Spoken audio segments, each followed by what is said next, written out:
Hi friends, welcome to crazy kitchen. ఇప్పుడు మనము సున్నుండలు ఎలా తయారు చేయాలో చూద్దామా.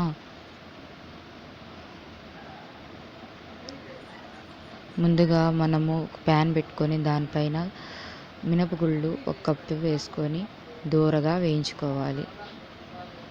చూడండి, బ్రౌన్ కలర్లో మారేలాగా వేయించుకొని ఒక ప్లేట్లోకి తీసుకోవాలి. అలాగే బాదం, కాజుని కూడా వేయించుకోవాలి. ఇప్పుడు మిక్సీ జార్లోకి 2 యాలక్కాయలు, అలాగే కాజు, బాదం మిక్సీ జార్లో వేసుకోవాలి. అలాగే మినపగుళ్ళను కొద్దిగా మిక్సీ జార్లోకి ట్రాన్స్ఫర్ చేసుకోవాలి.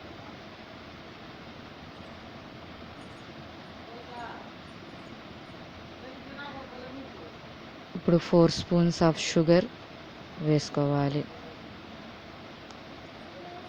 ఇంకా ఎక్కువ తీపి తినేవాళ్ళు ఎక్కువ వేసుకోవచ్చు, మన ఇష్టం. ఇప్పుడు మెత్తగా ఫైన్గా మిక్సీలో తిప్పుకొని ఇప్పుడు ఘీ ఉంది కదా, ఘీ వేసి బాగా కలుపుకోవాలి.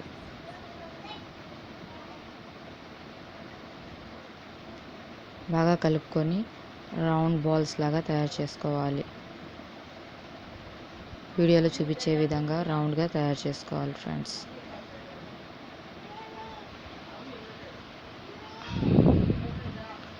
అలాగే మిగతా వాటిని కూడా చేసుకోవాలి. చాలా హెల్దీ ఫ్రెండ్స్, మినపప్పుతో కదా, హెల్దీ అయిన స్నాక్స్. మినప లడ్డూలు చాలా బాగుంటాయి టేస్ట్గా. తప్పకుండా మీరు కూడా ట్రై చేయండి friends. Please like, do subscribe.